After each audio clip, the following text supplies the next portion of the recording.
इस लेक्चर में cattle island और हीराकुंड जो डैम है उसके रिगार्डिंग डिस्कस करेंगे। ये रिसेंटली न्यूज में है। ये जो कैटल आइलैंड है ये है अपना हिंदुस्तान और ये है अपना उड़ीसा स्टेट। उड़ीसा स्टेट में जो महानदी रिवर है उस पर बना हुआ एक बांध, हीराकुंड बांध, हीराकुंड डैम जिसे इंग्लिश में बोलते हैं, उसी के पास है ये देखो ये अपना उड़ीसा। और उड़ीसा से ये देखो महानदी बह रही है उड़ीसा में। यहाँ पे हीराकुंड डैम बना हुआ है। इसके ये वाली साइड पे ये संबलपुर, यहाँ पे एक जगह का नाम है संबलपुर के पास इस वाले जगह पे ये है आइलैंड, कैटल आइलैंड। कैटल वैसे पशु को बोलते हैं इंग्लिश में, पशु जो होते हैं ना एनिमल, पशु को कैटल बोलते हैं। और आइलैंड क्या होता है? आइलैंड मतलब ऐसी कोई जगह, जमीन, लैंड है जो चारों तरफ पानी से घिरी हुई है। A land is surrounded by water from all the side, उसे आइलैंड बोलते हैं, हिंदी में बोलते हैं द्वीप। तो ये महानदी गिर जाती है कहाँ पे? छत्तीसगढ़ से निकल के बे ऑफ बंगाल में, बंगाल की खाड़ी में गिर जाती है और यहाँ पे डेल्टा बनाती है। ये डेल्टा बनाती है यहाँ पे, ये रिवर डेल्टा। तो ये इसके बारे में पढ़ते हैं। कैटल आइलैंड अभी न्यूज में क्यों आया? उड़ीसा का जो फॉरेस्ट और इन्वायरमेंट डिपार्टमेंट है उसने इको टूरिज्म शुरू किया है यहाँ पे, ताकि टूरिस्ट आ सकें हीराकुंड रिजर्वेयर या डैम के आसपास।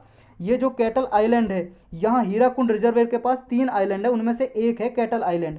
कैटल आइलैंड का ये कैटल नाम कैसे पड़ा वो भी हम डिस्कस करेंगे। तो देखो ये कहाँ पे लोकेटेड है? हीराकुंड जो रिजर्वेयर है one of the extreme point है, एक एक्सट्रीम पॉइंट पे सिचुएटेड है ये। और यहाँ पे बहुत सारे एनिमल रहते हैं, वाइल्ड एनिमल, बहुत सारे जंगली जानवर रहते हैं कंप्लीटली। एक भी वुमन, मतलब वुमन यानी कि एक भी मैन या वुमन, आदमी औरत कोई नहीं रहता यहाँ पे, कोई भी आदमी नहीं रहता यहाँ पे, सिर्फ पशु रहते हैं। और यहाँ पे जो संबलपुर उड़ीसा में जगह है उससे 90 किलोमीटर दूर एक जगह है, पहाड़ी है वहाँ पे, बेल पहाड़, बैन हरपली रेंज, ये पहाड़ का नाम है। वहाँ पे एक गांव है कुमरबंद विलेज, वहाँ पे है भाई साहब ये कैटल जो आइलैंड है, कैटल आइलैंड। और ये सबमर्ज हील है, जो यहाँ पे हील हमने पढ़ी, बेल पहाड़, बैन हरपली जो हील है, पहाड़ी है, वो सबमर्ज है। सबमर्ज का मतलब आधी पानी में डूबी हुई है। लेकिन यहाँ पे हीराकुंड डैम बनने से पहले यहाँ पे एक बहुत ज़्यादा डेवलप्ड विलेज था, बहुत ही ज़्यादा डेवलप्ड यानी कि विकसित गांव था यहाँ पे। लेकिन जब ये बांध बनाया तो रीसेटलमेंट हुआ। रीसेटलमेंट मतलब यहाँ से लोगों को दूसरी जगह शिफ्ट कर दिया। लेकिन वो लोग तो चले गए, लेकिन जो इनके पशु पालते थे, अपने गाय भैंस कोई भी पशु थे, उनको छोड़ गए यहाँ पे, वो रह गए यहाँ पे। तो डैम कंस्ट्रक्शन ओवर हो गया, कैटल क्या है, सेटल्ड हो गए हिल टॉप पे। यानी कि एरिया जैसे ही सबमर्ज होना शुरू हुआ, एरिया में यहाँ पे जैसे ये पहाड़ था, ये चोटी है, ये पहाड़, यहाँ पे पानी भरना शुरू हो गया जब कंस्ट्रक्शन किया था डैम का। तो कैटलों ने क्या किया, जो कैटल थे ना पशु, वो यहाँ से ऊपर चले गए, ऊपर ऊपर चले गए, मूव करके ऊपर हिल टॉप पे, यानी कि भुज पहाड़ पे। भुज पहाड़ का नाम है, भुज पहाड़ पे ऊपर चले गए, एलिवेटेड एरिया पे जो ऊंचा है। ये झारसुगुड़ा डिस्ट्रिक्ट में आता है, उड़ीसा की झारसुगुड़ा डिस्ट्रिक्ट में। तो यहाँ पे क्या है, ऊपर मूव हो गए। और इन्हीं की वजह से, क्योंकि यहाँ पे एनिमल पाए जाते हैं, पशु पाए जाते हैं, इसी की वजह से इसका नाम रख दिया कैटल आइलैंड। तो इसलिए कैटल आइलैंड नाम रखा इसका। तो अब हीराकुंड डैम क्या है इसके बारे में पढ़ लेते हैं। एक मल्टीपर्पज स्कीम है, जो एक इंजीनियर थे हमारे एम विश्वेश्वराय, इन्होंने 1937 में ये आइडिया दिया था कि महानदी रिवर पे क्या है, जो फ्लड आती है, बाढ़ आती है, उसको रोकने के लिए एक डैम बनाया जाए। फिर ये यहाँ पे 1956 में एक हाइड्रो पावर प्रोजेक्ट बनाया, बिजली बनाई जाने लगी इस डैम के जरिए। ये इंडिया का सबसे लंबा डैम है, सबसे लॉन्गेस्ट डैम। लोकेशन कहाँ पे हमने देख ही चुके हैं, जो महानदी रिवर है उसके पास है। जो संबलपुर टाउन है, शहर है उड़ीसा में, उससे 15 किलोमीटर अप स्ट्रीम पे है ये महानदी रिवर है। पेनिनसुलर इंडिया की 3rd लार्जेस्ट रिवर है, गोदावरी और कृष्णा के बाद। ये देखो भाई साहब, इतना इंडिया है, इस एरिया को पेनिनसुला बोलते हैं। पेनिनसुला को हिंदी में बोलते हैं प्रायद्वीप।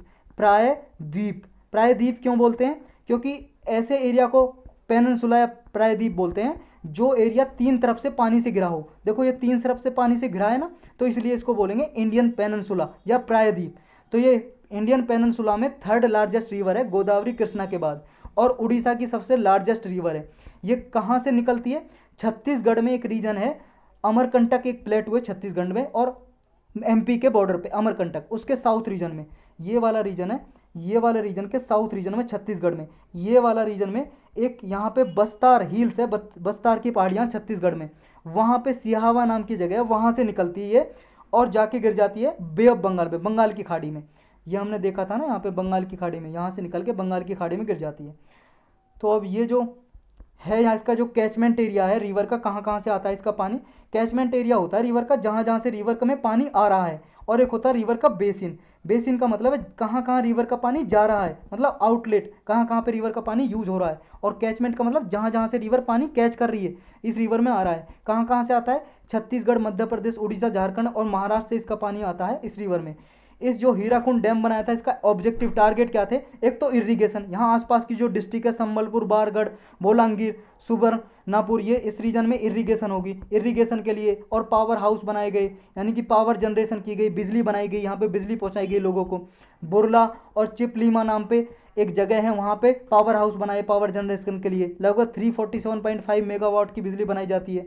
और फ्लड कंट्रोल इसका मेन मकसद था कि महानदी बेसिन में फ्लड आ जाती थी जब भी ज़्यादा बारिश होती थी, यहाँ कटक डिस्ट्रिक्ट के आसपास और डेल्टा रीजन में, पुरी के आसपास इस रीजन में, महानदी क्षेत्र में पानी भर जाता था। तो इस पानी को क्या मेंटेन करने के लिए ये डैम बनाया गया।